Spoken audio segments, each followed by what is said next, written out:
Await my orders. Hello, welcome to another commentary. At this point in time, I would be having played for about 5 months online, multiplayer online.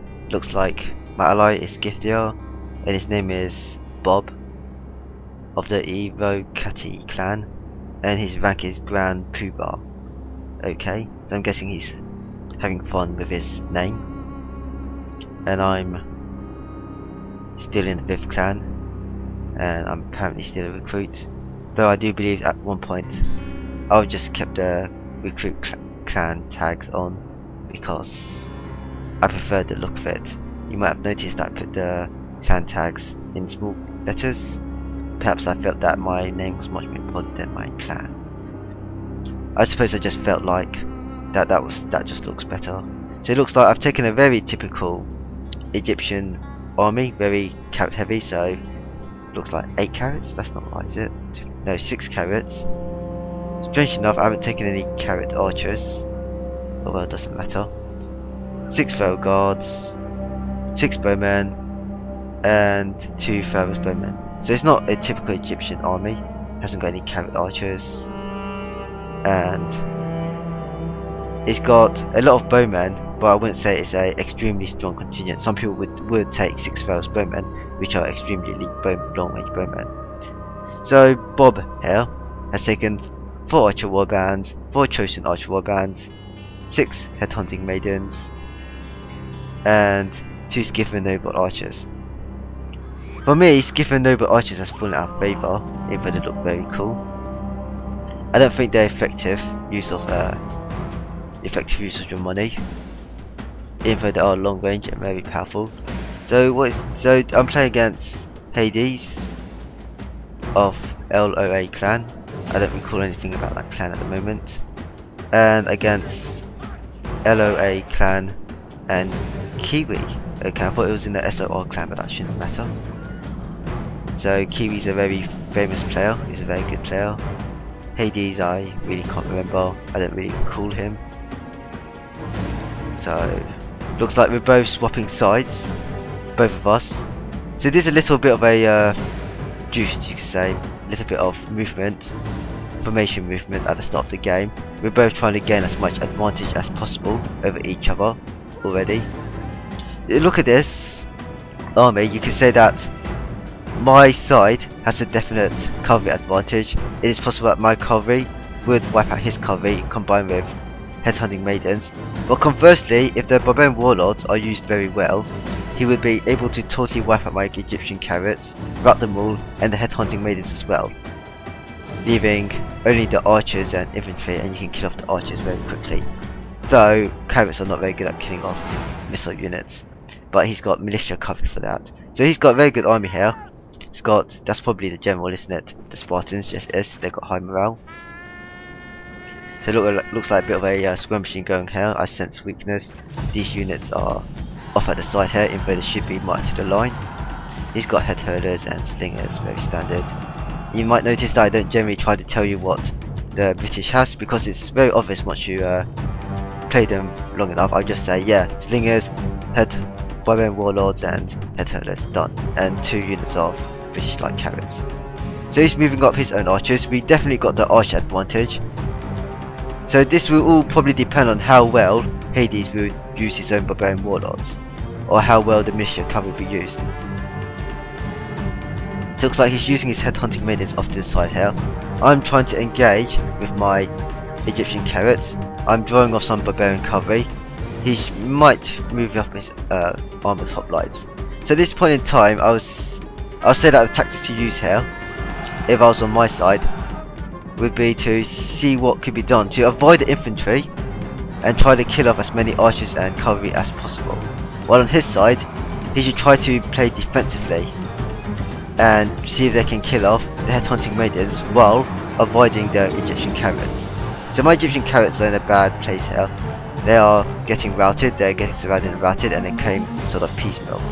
So I would say that right now, this instance, and he's moving up his hoplites, which is very good, to support, while I'm also moving up my Pharaoh's Guard. So there could be an infantry battle occurring right here, but cleverly enough, he's left some of his own infantry to guard against the head hurlers, from wiping off his own archers. So he hasn't got very many archers left. They're under sustained fire from 2 archer factions. Meanwhile, there's a combat occurring here.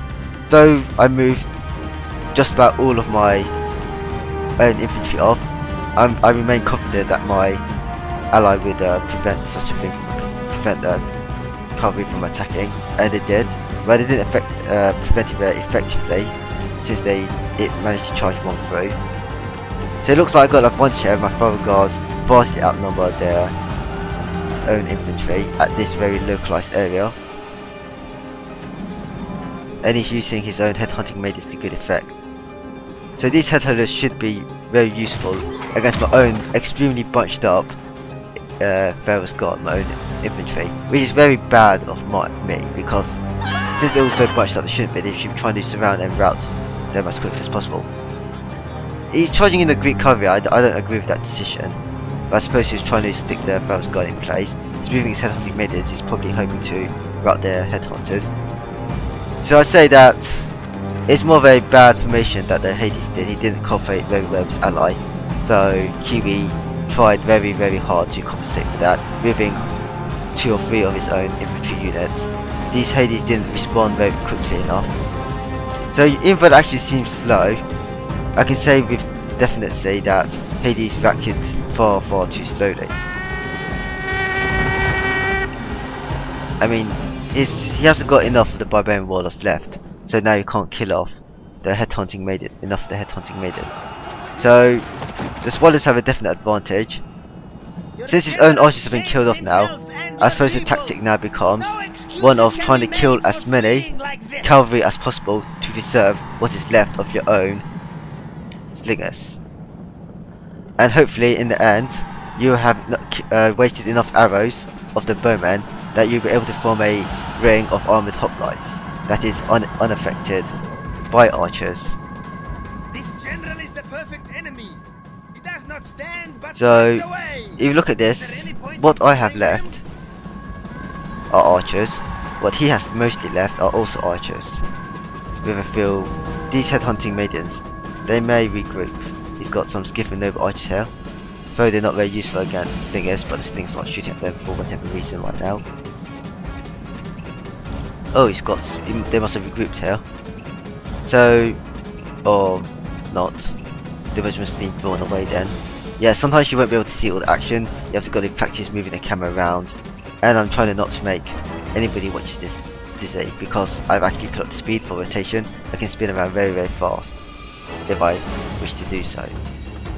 So he's got Bosmount slingers. The tactic should be right now to defend the slingers with his own hoplites and headhunters as well. And hopefully enough arrows will be wasted, the archers will waste enough arrows upon the slingers. He should really be using these light carrots to defend against headhunting maidens, to be honest. That is what I would do rather than charging, because carrots are very vulnerable to arrows of any sort. So he shouldn't, Bob shouldn't be moving his 2 units back like this. He should be trying to spread them out, so one to the side to surround and hopefully prevent surround. I just charge in. Egypt has charged in. I'm not really sure why. It seems to be a very bad decision. Any routes the vast majority of the archers. So these slingers are slinging away. These headhunting maidens, they're actually killing some of the carrots. That's very unusual, to be honest. I suppose it must be the charge. Oh look, some of the headhunting maidens are running off. So right now, Kiwi and Hades are probably thinking they're in a bit of a sticky situation. They've been out cavalried and out archered at the moment. The only hope they got left is that they got a lot of infantry left. Well, not a lot, but tough infantry left. And he's using his headhunters to kill off their Pharaoh's bowmen. And I charged in my own Pharaoh's bowmen. Maybe perhaps I was bored. Or maybe I was just trying to kill as many hoplites as possible. So in the end, it'll become a bunch of very weak units against a bunch of very weak units if it ever comes down to combat. But he's still got headhunting maidens. Oh, they're routing now. So I'd say at this very moment in time, my side has an advantage in that they got more cavalry and more archers still. Though I'm not sure my own archers still have archer ammo, they do, but mine certainly don't. Well, these archers do, but my Farrell's bowmen don't, or else they wouldn't be trying to engage in combat. They charge round to the rear, these headhunting maidens, but unfortunately they die, they rout. They just charge into a large mass of morale happy units, so they didn't rout them. And since they were a large mass, they were very happy, and they were enough that they didn't rout and were able to kill them off.